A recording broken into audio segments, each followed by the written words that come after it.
Welcome to the Personal Gains Podcast with Jack Clark. Okay, here we go. Let's go.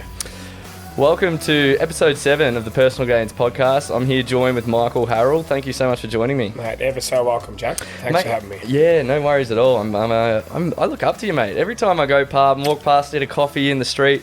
Michael owns Bfirm Personal Training, who happens to also be in the same gym as Underway as our gym. And so I'll walk past, grab a coffee, and I'll say hello. And he's always so welcoming. Hey, how you going? How's things? And so we've just sort of just talked and got to know each other. And yeah, mate, it's been a pleasure knowing you thus far. Well, mate, listen, firstly, as I said before, thanks for having me on. And it's a pleasure. And as I said to you previously off air, I have listened to a couple of your podcasts in particular already and love what you're doing and where you're going with it. I think the key message in what you do, mate, and what we're trying to do is all help each other. And if you can get another voice to that, then great. So, awesome, just, mate. And I remember the first day. I remember one of the first things you said to me when I came over, and I sort of said hello, like we're starting a gym. I don't want to tread on any toes. We just do CrossFit, and I'm sure you guys do something. And you're like, mate, we're happy to have you. If any help you need, I was really impressed by just how welcoming you were to another gym that's potentially competition for your clients and whatnot. So that was awesome, mate. Yeah, no, well, thank you, mate. Look, and that still wouldn't change today or tomorrow, mate. If you or the next gym rolled in 2 doors down again, mate, or there's no competition in my eyes, and I'm sure we'll chat a bit about this throughout this sort of podcast, mate. But I think it's really important that you reach out and you do help fellow industry, associates, if you like. And for that matter, the mechanic next door, if he needs a hand, let's offer it. Within works and within scope.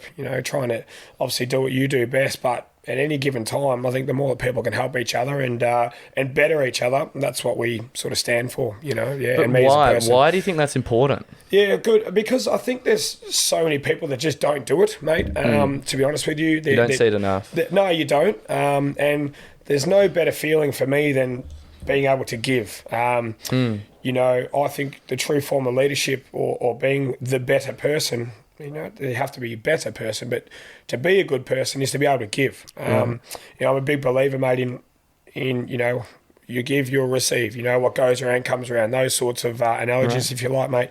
And so look. So you're almost a believer in karma. Look, I am. Yeah, I think I am. I'm certainly not one of those people that goes too far into religions and beliefs and all that sides of things, mate. And by all means, if you're religious, listen to this. I don't, for 1 second say that there's any untruth or anything like that, mate. I certainly, I think that, the more people can learn to do for each other, which costs you nothing, it's free, it's your time, it's your decision, the better the world and the place will be, So why not start local and why not start with our fellow neighbours? So, more to the point. Yep. You're very right, man. You're very right. How old were you when you got into training and sort of just kicked your way into the fitness industry? What's sort of your origin story with fitness? Yeah, cool. And it's a good question you asked, mate. Fitness is about all I know, mate. I was very fortunate to get a sporting scholarship through to DLAR Sale High School in Melbourne. I was never academically blessed. So very fortunate from primary school actually to get a scholarship into my first high school and then another sporting scholarship into my other high school. Playing football? Playing football. Cricket was actually, believe it or not, what I had received those benefits for. And at the time, my mum was a single mum, mate, so she certainly couldn't afford tuition like that. So I was very blessed, very lucky. I'm still a believer as well that you make your own luck. So, mate, I finished school, year 11, year 12 at DLAR Sale in Melbourne. And, mate, I was never going to be working in the banks. I was never going to be an accountant. I was never going to be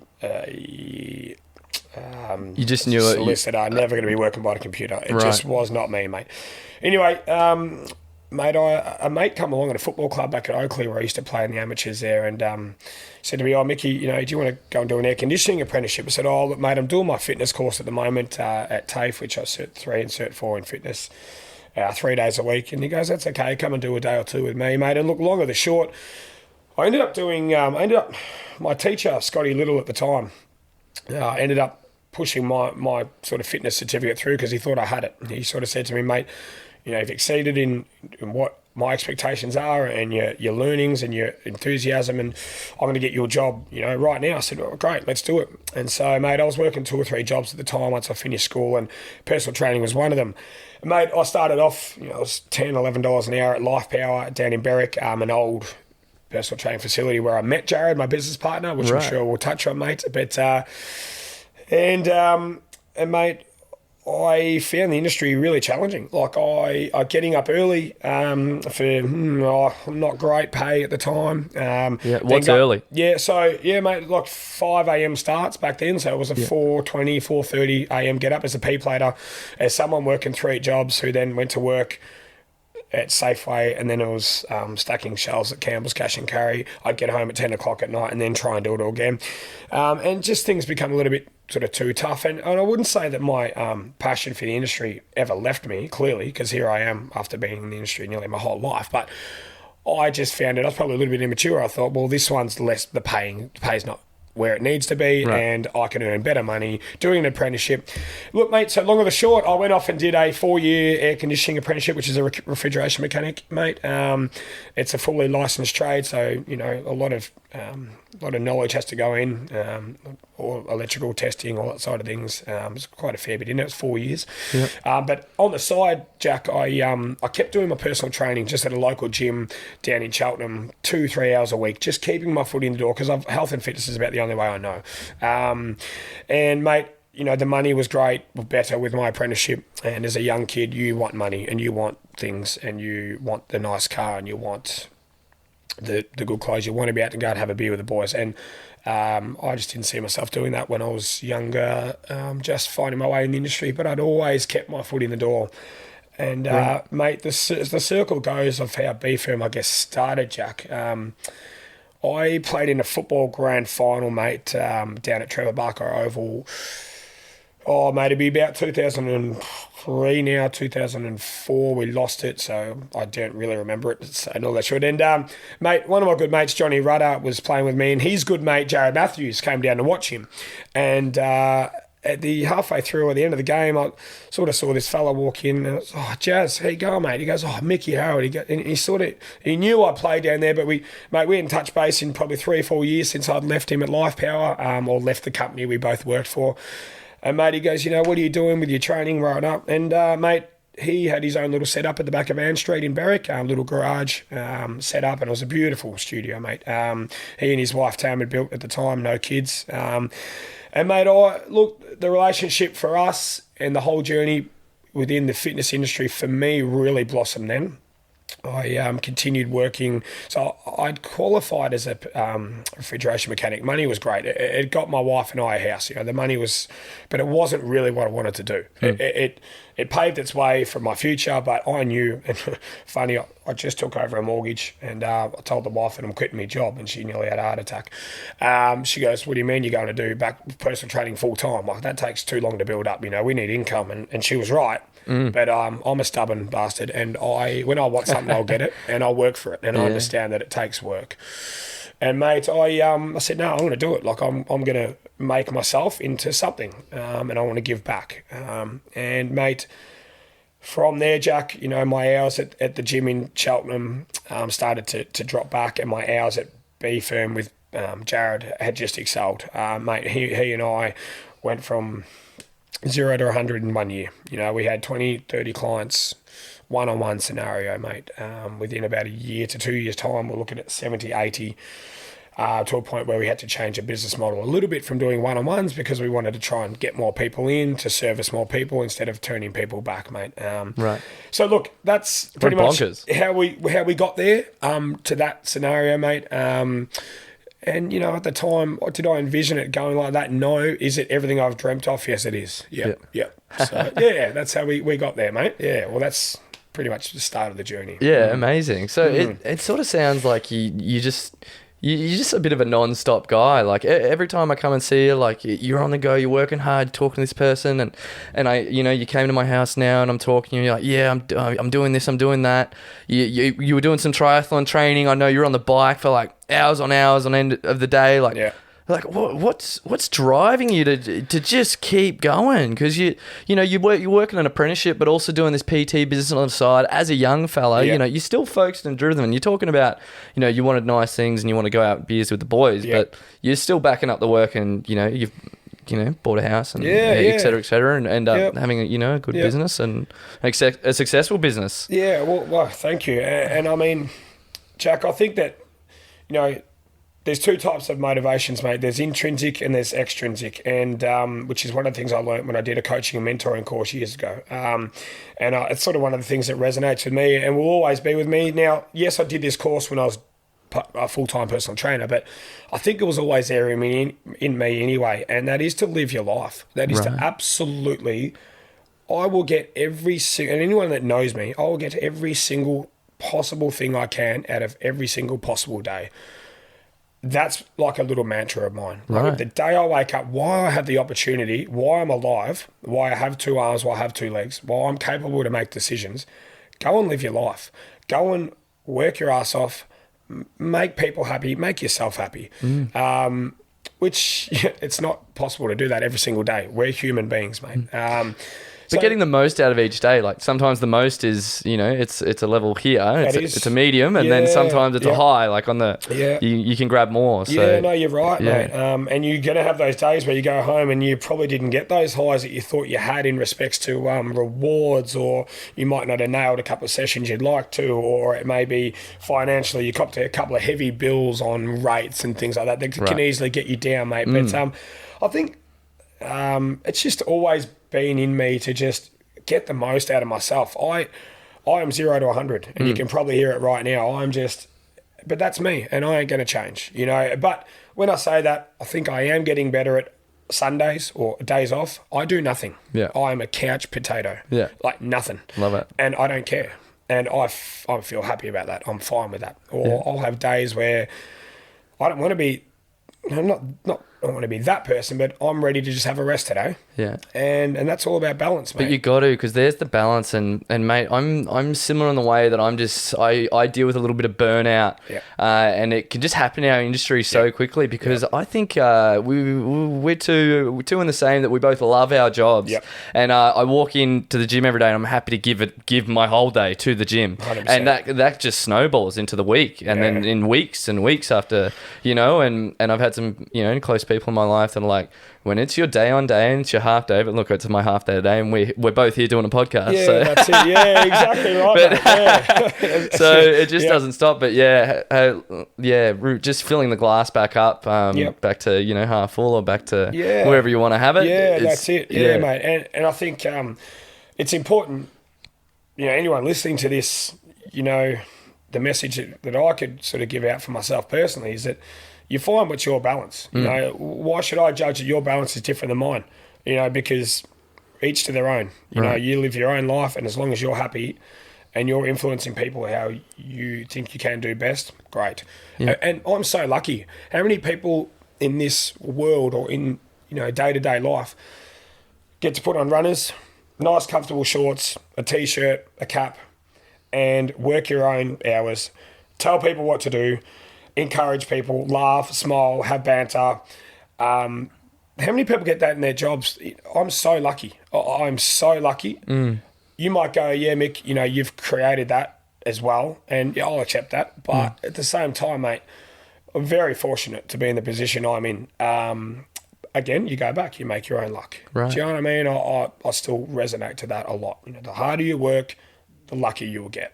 For sure. Yeah. So. Mate, you were one of 5 kids growing up. Yep. How do you think that sort of shaped you into the person you are today? Because I know I grew up with 2 sisters, and a lot of people didn't have 2 siblings growing up, and I know our house is a madhouse. So I can only imagine there was 5 years, and I see a bit of craziness in your eyes, and I assume that had something to do with growing up with 4 siblings. It's very character building in a way. Yeah. What do you think? How did that shape you?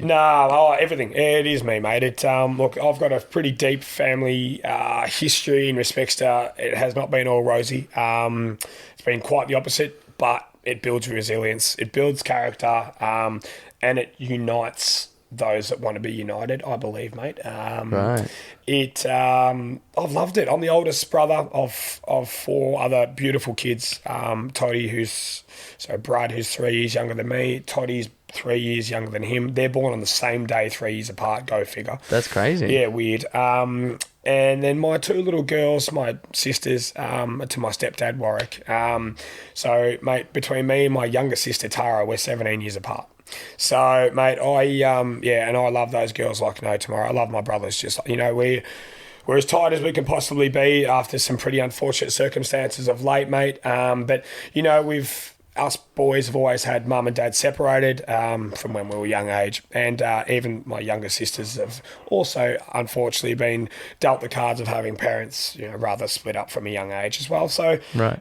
It's character building. That's all it is. It'll test you. But, you stick together pretty tight, mate. And it still has its days, like everything, mate, in business and life. But, it's probably the reason that I am who I am today within my role in the industry and who I am in respects to taking ownership, taking responsibility, and just trying to lead the way. Now, you're not always going to be right, Jack. You're going to make the wrong decisions along the way. But I think as long as you're learning from them, mate, that's probably the thing that I always sort of say to myself, don't make the same mistake twice. Yep. If you can. I reckon you'd be a better person for that. But, mate, I'll tell you now, I'm absolutely far from perfect. I'll give you the hot tip, mate. Absolutely far from perfect. So, that's the family history rundown, mate. Very good. Mate, you're talking about this seminar you went and did recently, and I just want to chat to you a little bit about that and just some things you resonated with it and you took away personally. What did you go and do, mate? Well, mate, it just depends how many hours you've got in this podcast. But, mate, listen, 2 clients, mates of ours, Sammy Freer and Jono Hardwick, here's your plug, boys, for Toyota Berwick. They own the HFH Auto Group, who are just a bunch of phenomenal people, just so business-minded but grounded and down-to-earth people who have a lot of business similarities in respects to just their customer service, their care, their passion.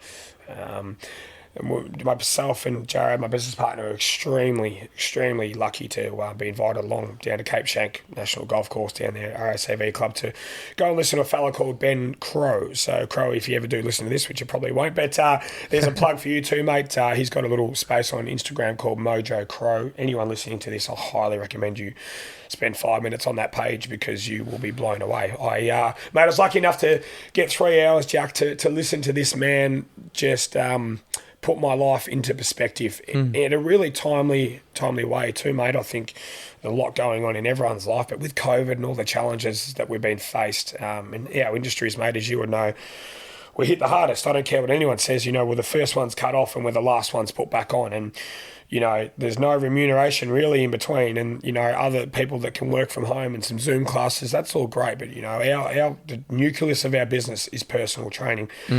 That face-to-face stuff, if it's not there, a lot of it breaks down. That's just being honest. So, mate, back to Crowy and what I learned. Mate, if I can give you 2 or 3 things I took away that I'd love to share, it would be... Please. It would just be... Well, I'll start with the first one. It's accepting... The saying was, the world is challenging, okay, until you see the world as being challenging. So it's only challenging until you accept that it's challenging. Once you've accepted that the world is challenging, it's okay.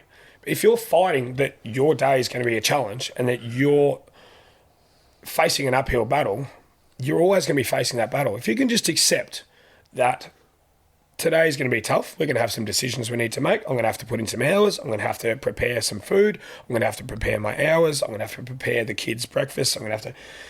The sooner you can let go of that, that mindset, the better you're going to be for it. The second thing, and I could talk about that for a long time. The second thing I want to, that really stood out to me, he used an analogy, mate, and he said to me, to everyone, he goes, guys, I want you to imagine you're driving down a freeway and there's a car that's just sped straight across you, cut you right off. He goes, what's the first thing that comes to mind? He goes, write it down. So we wrote it down in tables of 10. And my first word was dickhead, and the other one was idiot. Other words I probably can't use on here. All went around the table. And then he goes, all right, okay, great. He goes, now I want you to basically think of the most generous type of accusation you could now make. Yep. So we then went back to our table, and I said, maybe that person was having an epileptic fit. I don't know where that come from, but I was thinking maybe the person's, not well. Yeah. The next person said maybe that person's just been told they're being diagnosed with a cancer. And the one next to them said maybe that one's just got their license their first day. So making generous assumptions on worst case scenarios will put you in a much better, healthier place.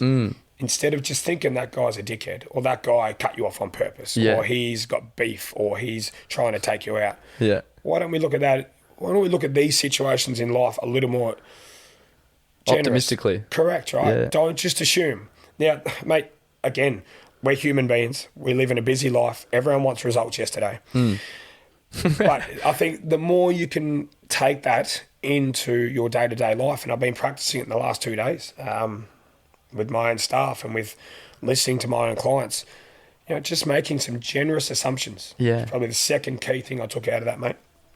And the third and probably most important thing, and mate, again, I'll talk about 20 things from this little seminar, but these will be the top 3.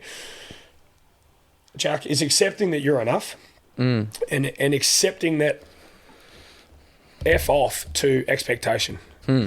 Get rid of the fact that you have to try and be something. Right. Or that you have to achieve something and just be you. Now, they're really powerful words, but it's so bloody simple, mate. We build up so many things in our head that we think we have to be because our business card says that. Right. Michael Harold, Bfirm business owner, won the Casey Cardinier Award. These guys, just be yourself. At the end of the day, and until he actually put that to me 3 days ago, I go, you're so right.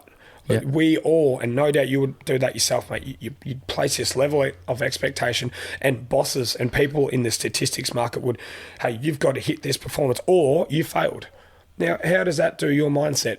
If you fail, doesn't do you really well. You're not going to turn up happy. You're not going to think you're good enough. Right. And at the end of the day, mate, the key learnings for that are just accepting that you're good enough. Right. And I walked away from that and I thought, that's brilliant.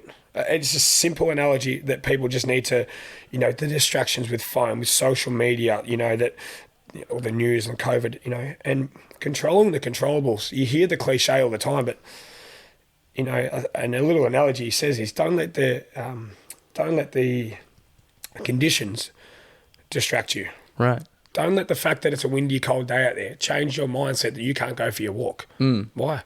Because it's windy and cold, put a jacket on. Yeah. Whereas if it's a nice sunny day and it's still and there's not a cloud in the sky, all of a sudden your attitude's lifted by 10 times. I'll tell you now, that is me to a T. Before I listen to him, that is me. If it's a nice sunny day and I'm like, I can't wait to get outside. If it's crap and raining, I'm like, oh no. But where are we getting that from? It's in between our ears. Yeah. If you know what I mean, all due respect, absolutely. It is in between your ears. So, mate, and yeah, look, Jack, there was groups of 10 around this table, mate, and I've never seen so many human being, successful people in the room in their own right be emotionally connected to what and resonate with these basic life principles, mate, that don't cost you anything. They're not, you don't buy them from Safeway. You don't have to go and chuck them on your mortgage. They all start in between your ears. And I'm huge on mindset. I really am. So, yeah, that's. I could talk for another hour about that guy. And mate, I got home that night. I don't really have an Instagram account, but I borrowed my wife's. I don't really do much social media because, again, I choose not to. The less I know about other people's lives, the better. Yeah. And same with people about myself. I'm pretty.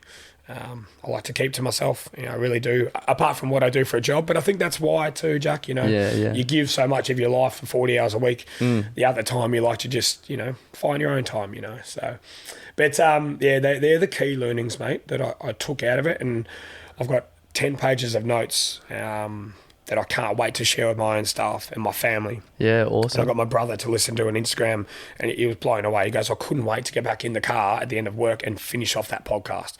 He's never listened to a podcast in his life in respects to listening to things about yourself and where you can just be better. So, yeah, that's how that one come along, mate. Yeah. Yeah, awesome, mate. So you say you got a couple, you got 3 things there that you mentioned, and Yeah. you said, oh, there's a couple more too. So like, how do you go and keep on implementing these in your life? You said, okay, now I've written these things down. Yeah. I'm thinking about, I suppose, you even mentioned, okay, I'm going to implement these with my co-workers or, the people at the gym. And so like, how do you have a whiteboard? Do you look at it every day? Like how do you keep it fresh in your mind? Is it just like, do you have to make the right decisions and you ended up going to this seminar and you were surrounded by like-minded people and it created this experience where you're now like it just meant a lot more to you because of the experience, so it stuck with you better. Yep. Or how do these things stick with you? It's a good point, mate. I think that 2 days ago that this seminar probably just refreshed and re-highlighted and reinstated that stick to the basic principles in life. Don't go trying to get too far away from what you do and who you are. So I'm not going to say I knew all this because I certainly don't. I didn't. But, over the journey at Firelex seminars, Michael Crossland, another awesome speaker I listened to a few years ago. Poor fellow was born with cancer, survived it. These mentors and these guest speakers, motivational speakers, if you want to call them, even though they hate being called that because they're just being themselves. Yeah. They all have the same message, mate. It's not rocket science. It really isn't, as I said to you, it's not something you have to do a uni degree at to know or to understand. It is just real basic principles. So I've been really lucky that I've actually put time into the mentoring side and learning about grasping key points. So when you say it's a lot to take in, it is. There's a lot of information going off there, but, oh no, do I say the right thing here, wrong thing here? No, I think breaking it down and keeping it really simple is the key, mate. I was told to write down 5 words that about the happiest time of my life, and what so this is another exercise we did, and I'll share it with you now. Yeah, share it, basically absolutely. said to me, mate, said to all of us, he goes, guys, I want you to write down single most best highlight of your entire life. And that was hard, because, and I'll tell you now, he went around the room and there's some people that didn't have one. It was quite sad, mate. I was fortunate enough. And anyway, I wrote mine down, and then he goes, okay, now I want you to write down the 5 words that first spring to mind about how you felt during that period. So mine was happy. I was happy. I was a sense of achievement. So I had achievement. It was like rewarding. I was giving. So at the time I was a leader of a football club. I was so leadership. And the other one was happy and fun, so in no order. But right. I've written those words down, mate, in the last 3 days. As soon as I get into work, let's just try and achieve as many of them as I can today. Yeah. And the rest will come. The rest will come. I'm not going to nail every conversation I have. I'm not going to, I'm a real bloke's bloke, mate. I'm a straight shooter. I'll tell it how it is, and I'm not afraid. Again, we go back to Crow. I'm not afraid to be disliked. I'm not afraid to have my opinion. It's never ever going to be right the whole time, but yeah. I'm not one of those people that will hold back. Right. And were you always like that, or do you feel like it's something you've worked to and now you can sort of, you confidently like, yeah, I think I am someone that's not afraid of being who I want, and because I feel like that's it's a place that we're all working towards. Letting go of the judgment of others and letting go of our judgment of other people as well. Mate, that's a spin out. You just said that. Yeah. Crowy again the other day, mate. It was, who gives a shit what anyone else thinks about you? Stop it. Stop worrying about it. Stop caring about it. And if you just focus on your own actions, your whole mindset will change. Yeah. Instead of having to have that matching outfit and those nice shoes, if you want to go out in thongs and tracksuit pants and that's you, go and do it. You're right. Why? So, yeah, there's, some real simple things that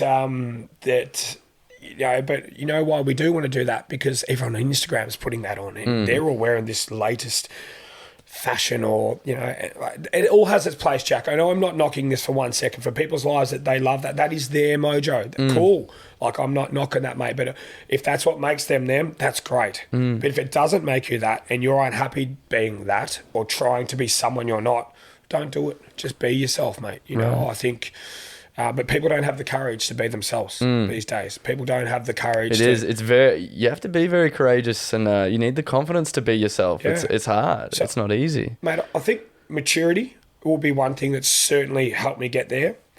But like my business model, Jared and I, you back your product and you back who you are. You believe. And you don't sell it. You just, you story tell. You tell who you are and what you believe. Yeah. And what you believe in. And accept other people are different. I've never met someone the exact same as me, ever. And mate, no, have you ever found someone that's the exact same as you? Probably not, right? No, I haven't. So no.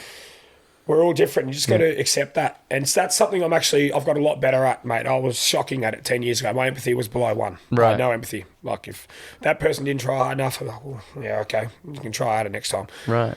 These days, I understand there's a story behind all that. So I think that comes with maturity, and I think that comes with life experiences. So, mate, I'm 34 now. You know, been in the industry 18 something years, and there's no way I could have said that to you 16 years ago. And it's nearly impossible, I think, Jack, for the young kid making their way through life. You know, I've got a teenage sister at the moment, to understand all that, to grasp all that, mate. I really do. But the sooner they learn from those sort of things, the better, I reckon, mate. Yeah. Well, I suppose, you know, that's life. Like it's just continually unfolding. Like, you know, you're 34 and you think, man, you know, I've gotten to this point. I say this from a standpoint of being 22. But, you know, but it's like just even the talk I hear about just the older guys in our gym who might be 30, 40, 50. I'm Absolutely. like, mate, you're halfway. You're 50 years old. You're halfway in my eyes. Like, you're just getting started. 100%. You know, you think about the things you're halfway at doing in other areas in your life. Like, if you can keep that fresh in your mind of like, hey, where's you know, we're all young. We're all young until we're not. And you're very right, Jack. You know, a lot of our clients, mate, and they all know I have utmost respect for every single one of them. We have a lot of mature age clients. They'd be average age of 35, 40. That's our business setup. That's our model. It's where we're good. It's where we're good at. In my eyes, they are athletes as much as Usain Bolt is, because they are still choosing to put their health and fitness right up there as a priority. And they are doing their best with their capabilities, with their time. Right. So the way I see it, they are no different. And this might sound well and truly drastic, you know, Usain Bolt, whatever. Yeah. But in my eyes, every single one of those people that come in the door, including my staff and my trainers and my great mate Jared, they are all athletes in their own right. I'll look at you. You're an incredible athlete. Now, yes, you succeed at what you do and you're only 22 and the world's at your feet, all the rest of it. When you're 44, you'll be no different because you will still be working your ass off of what you do. What makes you any different? What? Because it's a gold medal, or because you're recognised, or because you get a blue ribbon, or you're put on a pedestal. So, mate, you know, and that's something. That's just my belief. That's just how I see every one of our Bfirm clients, and I also look at everyone that walks into CrossFit underway, everyone that walks into PP down to the boys. You know, Lockie and everyone that goes to my Max around the corner, you know, they're all athletes in their own right. Yep. You know what I mean? Absolutely. That's the way that I portray.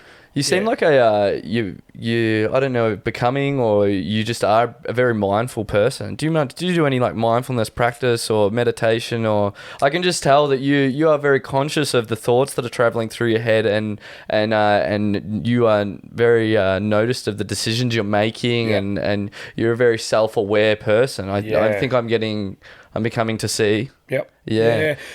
It's interesting, mate. No is the answer in respects to meditation and mindfulness and breathing type exercises, and I don't listen to a lot of podcasts. I don't, funny because I'm on one, but I don't put a lot of time into that space.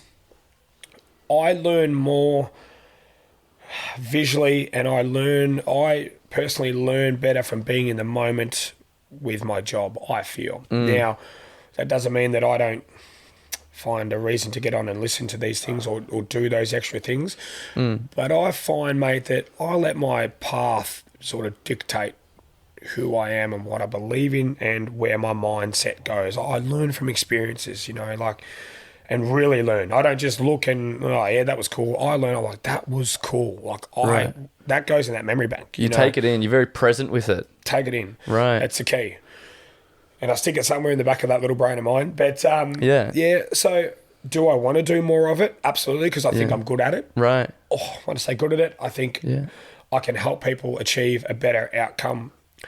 Everyone's results-based. Everyone is, have I lost centimetres? Have I looked down at the scales? Have I lifted that 150-kilo back squat? Have I? And then as soon as you don't, as I said to you at the start of this episode, mate, there's that sense of failure. Right. And failure just annoys the shit out of me, because who says you failed?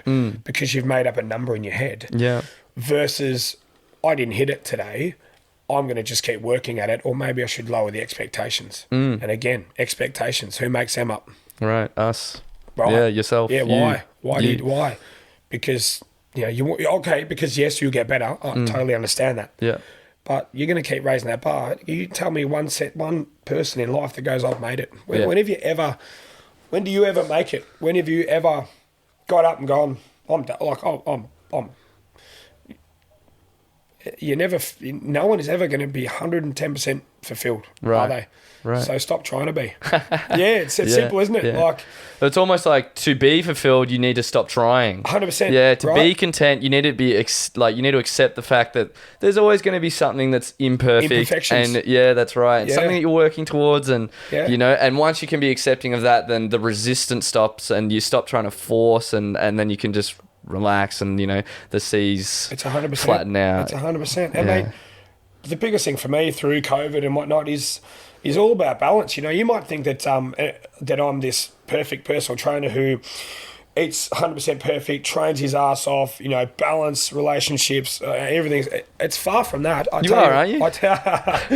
Oh, mate, I think, a husband for 7 years, mate, these days. I'm hanging in there with the wife, that's for sure. But, mate... You talk like you're losing shape or something. I know there's a six-pack under that. No, mate, I tell you what, it's the rig's not in the best condition at the moment. But, mate, because it's not stage ready. That's it. But even things like that now, I've learned to let go that, I don't have to always... So for me now, Jack, and I love this balance I have right now. It is work your ass off. It is be healthy, be clean, do what you can for the community. Come weekends, if I want to have 10 beers with my mates and I want to wake up and I've got a bit of a dusty hangover and I do eat a little bit poor the next day, and this doesn't happen every weekend, but if that happens... That's okay. Right. That's me living my life. That is my balance. Yeah. Why try and be, no disrespect to Michelle Bridges, why try and be the perfect person? Because I'm not. Yeah. So the more I try and be that person or tell people on my Monday mornings, oh no, I was very good. I ate lettuce and I ran 15 kilometres and I was in bed at 7:30 at night, and that's not me. Yeah. And I'm not afraid about that. Yeah. And anyone... That's you sometimes. Yeah. Maybe minus the lettuce. Yeah, absolutely. Lettuce in a chicken mayo sandwich. Mate, absolutely. Some crumb chicken. But the balance, like the up and downs, you got to have, it's about the seesaw. It's, It's something I've learnt, mate. Probably only the last 5 years, I reckon. Crazy. It's something I've only just taken in. And people like you, I can see you're very measured yourself. You've already got that. I wish I had that. So...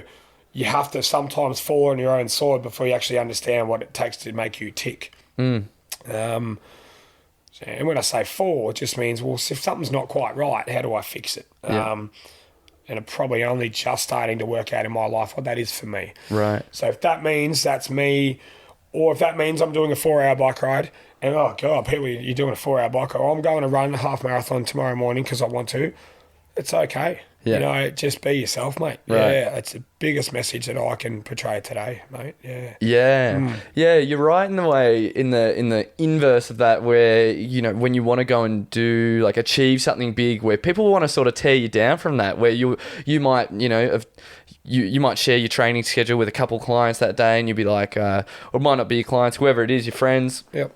Oh yeah, I'm going to go run a half marathon tomorrow morning. They go, who are you? Like, what are you, and you might not want to share that as much because you're like, oh, I won't share it because I'll get judged for it. Yeah. In the sense that, people, I don't know where that comes from, people, it's expectation. Yeah. It comes from people's expectations. Yeah. Because my business card, and this is just in a Bfirm sense, or the personal training community leader type thing, That's what that business card says. But that business card doesn't reflect who I am. It doesn't say that Mick does this, Mick does that, Mick loves time with it. Mate, I'm a boys' boy. I love time with my mates. I absolutely love time with my mates. And I love footy chat and horse racing chat. And I love that side of things as much as I do anything, because without that, it doesn't give me my outlet from what I do. I need to switch off. And something that I need to get better at. Right. Yeah. Always something to get better at, Hey, Mickey. I've accepted I've got an imperfection. Don't worry about that. And there's plenty of them. Yeah. Awesome, mate. Do you still have training goals at the moment? I know you had some triathlon goals you were working towards, and like I said, I saw you training like a racehorse at one point. So yeah, maybe just talk about your personal goals. Yeah, or it's a good... You said they're a bit on the back burner at the moment. Yeah. You're making some business moves, which is good. Yeah, that's right, mate. Yeah. So look, it's all about, for me, getting your priorities right, mate. Again, learning, maturity type thing, and to do triathlons and more so the half Ironman, the endurance, or an Ironman is what I want to try and achieve in life before I pass away. Right. What's an Ironman? So an Ironman, mate, is a 3.8 kilometre ocean swim, followed up by a 180 kilometre bike ride, followed up by a full 42.2k marathon. Right. All in one day. Yeah. What would you be sure your goal to be happy with your time? What time would you be happy with? Finishing. Yeah. I don't believe you. Yeah. I reckon you can finish, Mickey. I reckon that's a humble answer. No, thank you. I want to hear some time, or. Mate, I probably, because I've just, unfortunately, the last few months, mate, last year I was training with a coach of mine, Levi Maxwell. There's a plug for you, Maxie. Around the corner here, he's a professional. He's a great mate of mine, a bit of a mentor I look up to. He got me fit. During COVID, we were training, it was something like 28, 30 hours a week, because I was living the professional athlete's life. And geez, it hurt. We were riding at one stage like 450 Ks for the week. We were running something like 200-ish Ks over a 14-day block. We were swimming endless amounts in July, June, in Listerfield Lake. If you're listening, Maxie, it was horrible. I couldn't feel my toes. Mate, the time that goes into it, and I know you well enough, mate, to know that, and my coach agree with me in the way that I'm going about things right now in respects to keeping myself fit for when I'm ready to get back to it. But I don't want to just go and do a long training day. I want to, and you said it before, what time? I want to better myself. I want to try and, but again, I then go back and I go, I don't want my expectations to be there whilst I have these other priorities. My business is expanding at the moment. And that's a massive priority. I'm building a house in Emerald with my wife on a block of land that is a priority. So I'm selfless in a way that I can't put that time that is required to be an Ironman. I just can't. Right. But I've accepted it. That's okay. Yeah. It's not going anywhere. It's always going to be there. Yeah. But I know where I want it. I'll get there when I do, Jack. I think... So getting back to... But that's a mature athletic approach. Like, to be able to just put it down and go, you know what? I can put it down, relax. Yep. It's going to be there, and it's there for me when I want to grab it. Like, you not to discount that. And so training goals at the moment are very much training for my mind. Training to because there's not a lot of hours in a day at the moment. That's my choice. As I said to you before, off air, busy is an addiction, and that is my choice. I'll probably have that addiction, and I've got no dramas saying it out loud. Yeah. But, mate, I'm training right now to be healthy for my mind, so that I'll get home and I haven't trained for 2 days. I'm grumpy. I'm moody. I'm shitty. I'm angry. I'm short with the world. It's not a happy Mick. So right, if you haven't trained. Right. Yeah. So what makes me happy? Train, and I'll never forget one day I got home a couple of weeks ago and we'd had a massive week doing what we're doing next door with business. And it was a Friday afternoon. It was 5:30 and I hadn't trained for 2 days, and I actually fell asleep on the couch. I got up and I put my runners on and I looked at my watch. I said, you go, you bastard. Get out of here and go. And I was that close to honestly having a cold beer and just do it. And I went, mate, and I did a little running technique. My coach and I taught me a 4-minute sort of jog and a 1-minute walk, 5 efforts out, 5 efforts back. I come back and I'd done 7.5 Ks and I just felt awake. I felt, you're kidding me. How can I go and... I'm probably in a deficiency zone when it comes to calorie expenditure and, you know, a form of fucking ketosis the way I was going. Yet I can go and burn that but feel better. Yeah. So, mate, you know, that's the mindful thing at the moment that I'm making sure I tick off for me. It woke you back up. It shot the balance back in your life. Mate, You got a shot of what you loved. And probably what makes your soul thrive, you know? Right. Yeah. You know, so, mate, that part of it for me at the moment is where it lies, mate. I'm still running a lot every week. I'm still doing some strength training. I'm still doing a bit of bike riding. I'm not in the pool enough, but again, it's all relevant. And 12 months ago to 2 years ago, I would have been shitty with myself that I'm not doing that.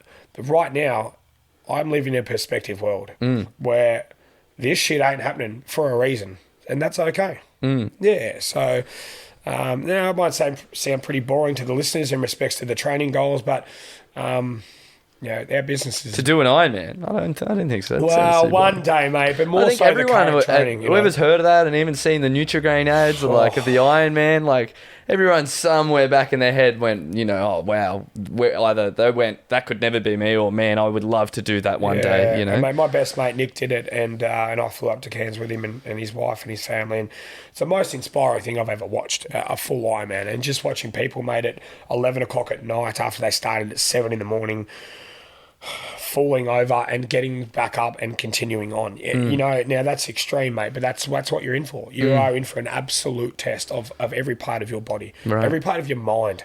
You know, I think it's more of a mental thing than a physical thing, because you get yourself to a state where the physical part just is when you're in endurance, when you're in 5, 6, 10-hour events. Yeah. Clearly, you can't fake it with that sort of stuff. You need to put in the training. This sort of leads to my next question as to what attracts you to triathlon or Ironman training, you know? And is it the mindset stuff? Because it is a very mentally, you need to be very disciplined in the sport. And like you said, you search every corner of your mind for weakness because, you don't want to enter that Ironman and have it pop up. Yeah, and I think that's part of like, I did a lot of weight training there for a few years and, you know, a bodybuilding type approach where I hired a bodybuilding coach or a client of ours and I loved it.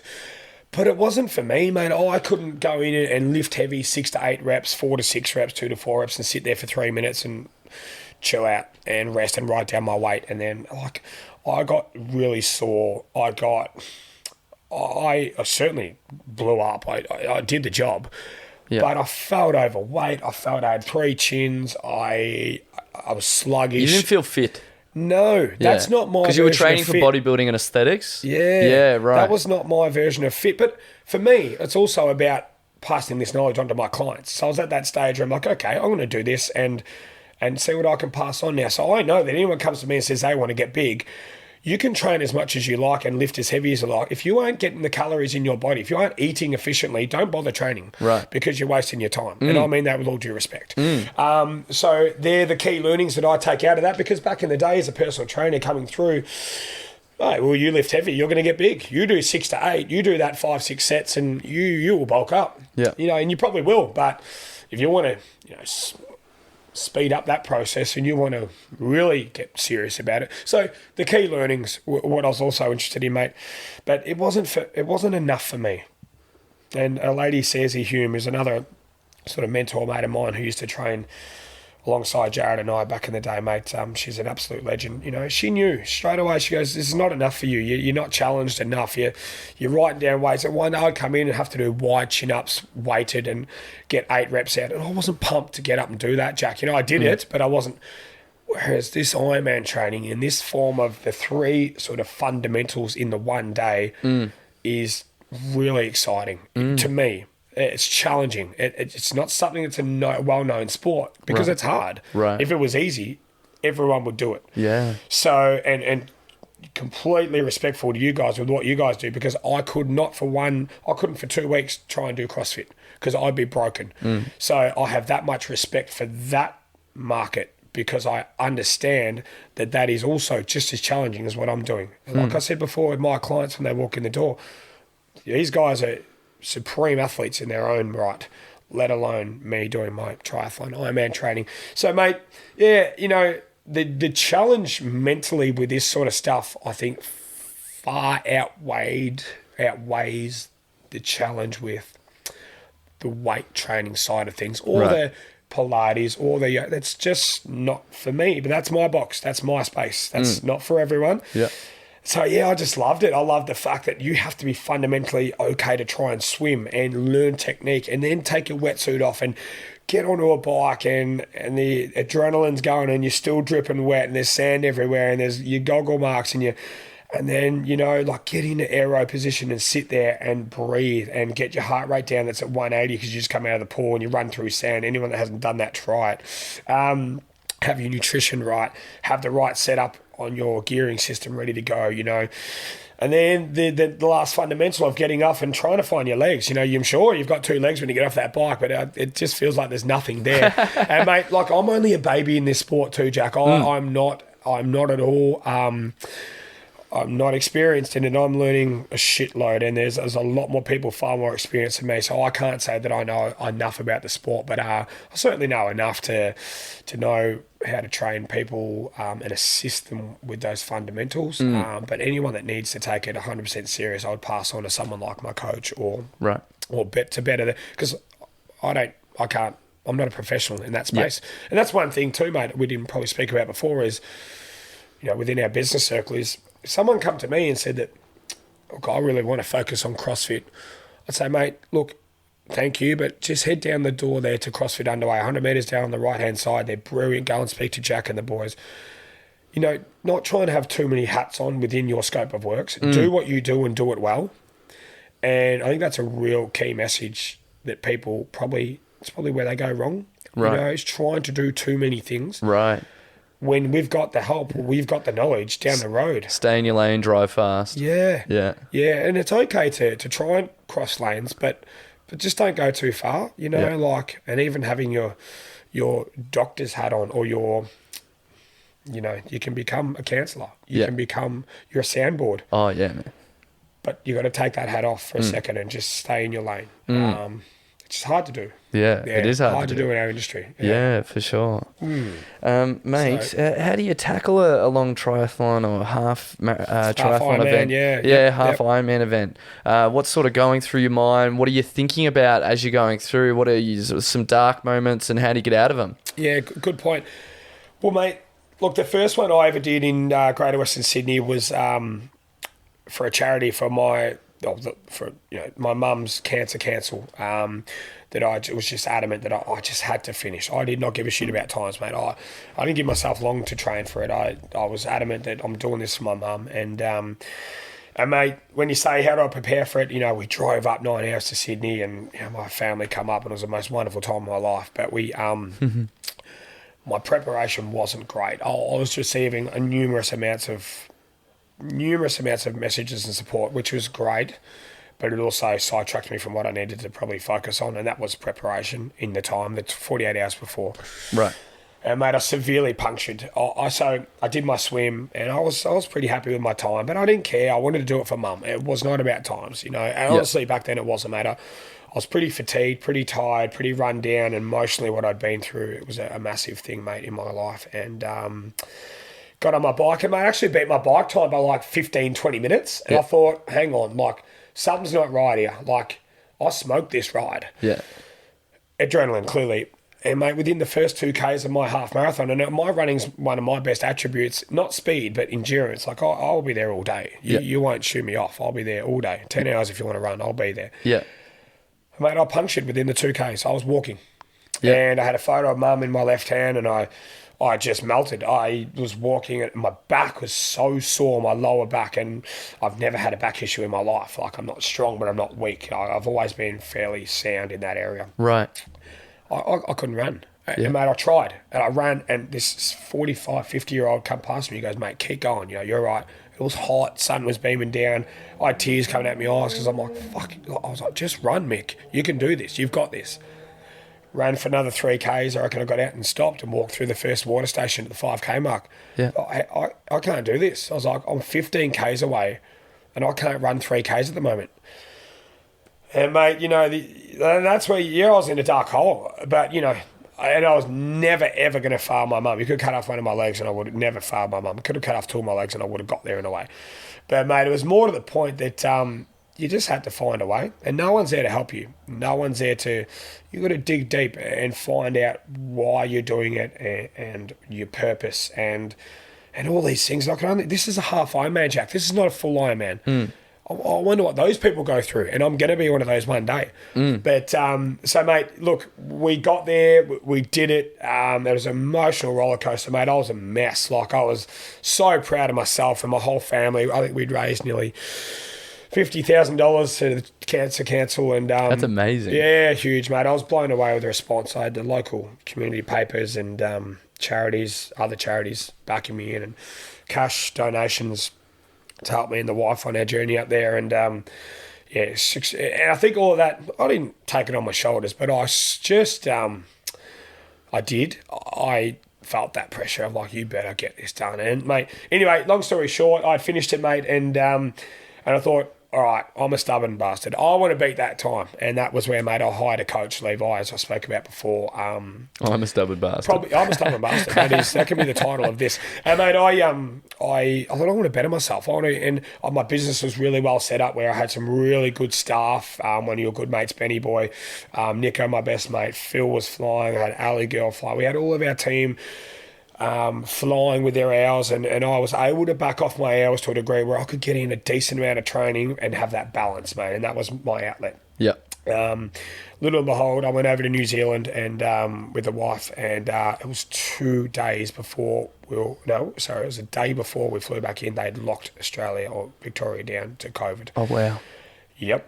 This Sunday, I'll never forget, flying back in. Monday morning, they were locked down, no more flights. Yeah. And, mate, I think I broke the 5 hour mark. It was a 4 hour 50 effort or something like that. And that's mint. And my first time was 5 hours 28, 5 hours 30, something like that. So the whole mindset, your mindset, the power of the mind dictates everything, and I said this at the start of this little chat with you, mate, but it is everything. Right. And my headspace was, I'm in, like, I'm good enough. I'm on, like, I've prepared. I'd actually had a bit of a bloody crook gut too, mate, from Bali. Now that you're bringing this memory up, I went to Bali 3-4 days before that with my business partner, Jared, which wasn't the great lead up to that, Jack, but it was a business, little adventure where we're looking at running some overseas, and it's still on the cards one day, overseas sort of mindset and coaching, little holiday camps. Awesome. I suffered a bit of like a Bali belly when I come back, and I sort of shit myself, pardon the pun, that like, oh no, don't you dare. I'm fit as a fiddle. I'm ready. Yeah. But, mate, like, the indigestion and the guts was burning all the way over to New Zealand. I went to the toilet 5 times, and I thought, no way. And I just told myself, no. And, mate, I went for a practice run, which my coach advised the day before, loosen off the legs. I couldn't run 2Ks. Really? No. My guts was turning. Yeah. And I just... and you would have put some money in again, your bike over to New Zealand. And there's nothing short of, registration, the fees, it's a $5,000-$10,000 flights, setup to travel, and that's... income. Yeah, and anyway, so, mate, we got it through. So, the power of the mind, mate, it's a wonderful thing. And, you don't have to be mentally strong to achieve these things. You just have to be mentally ready to combat it.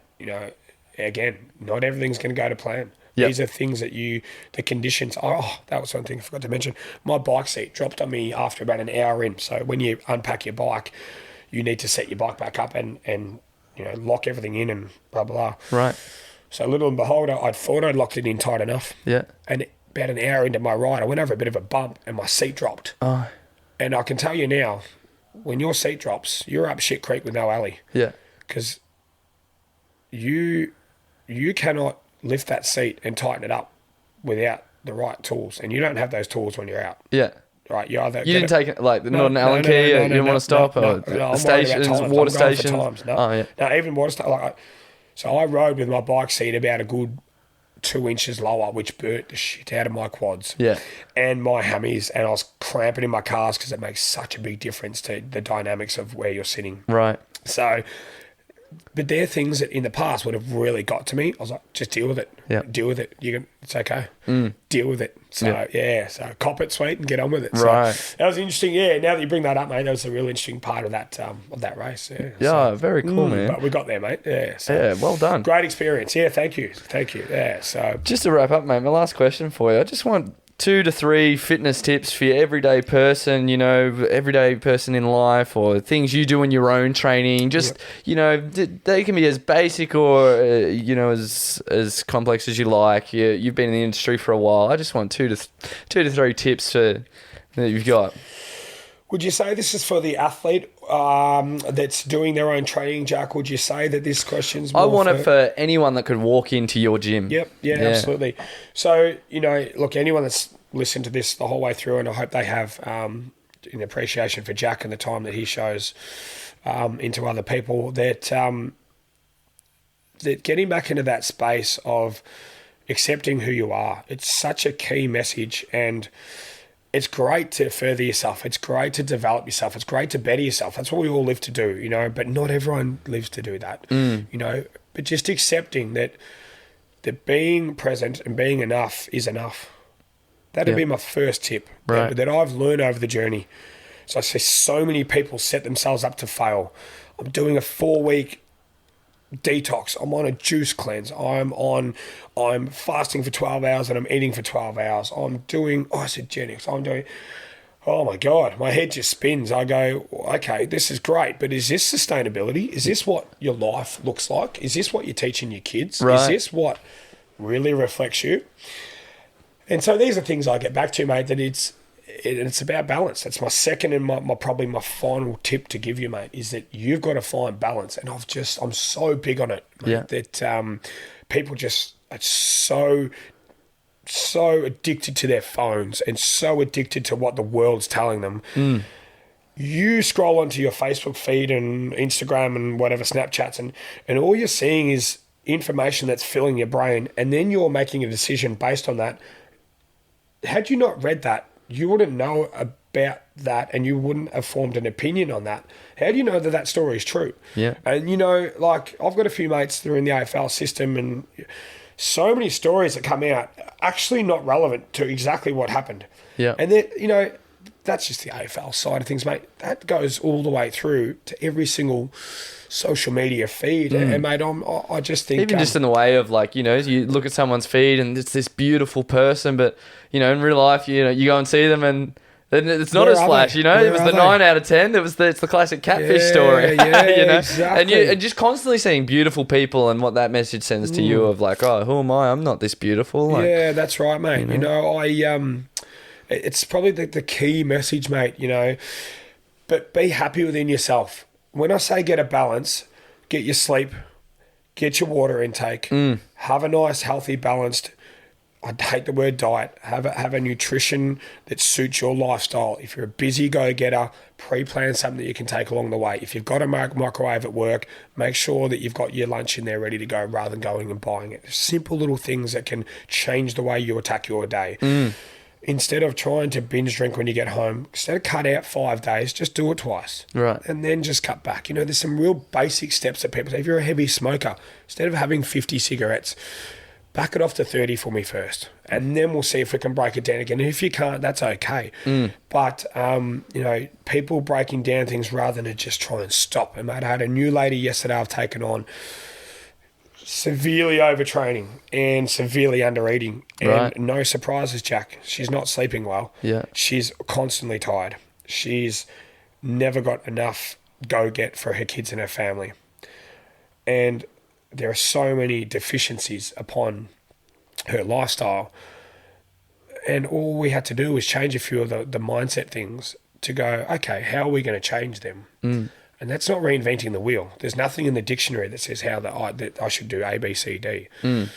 Let's break things down. Let's get your balance. So if there's my message that goes across, it is finding your balance and find out your why. Ask yourself, massive thing I learned the other day is find out why you do what you do and why you are what you are. Write it down. It's confronting.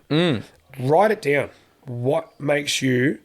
and what your mantra is, and it's a personal thing, but I challenge you to write it in your phone.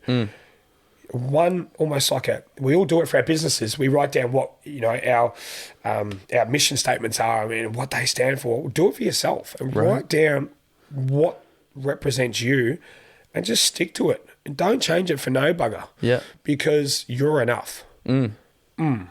That would be the the key things, mate. Yeah, Awesome. So, Mickey Harold, thank you so much for coming in. You are welcome, mate. And listen, can I just say back to you, Jack, thank you and your company and your business and what you do for having me in your house. I'm extremely thankful for your time. And, you know, let's make the community better. You know, we have 7, 8, 9, 10 gyms within our 2 streets.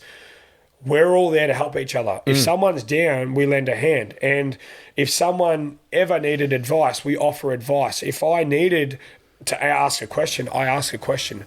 And I just think it's a testament to Jack and what you're doing for the community, because I'm a massive community man, because, mate, that's where our businesses, they correlate. They are aligned in a sense that we're all trying to make people better. So thank you to everyone that does listen. And feel free to give Bfirm Personal Training a plug, along with the CrossFit Underway boys. Yeah.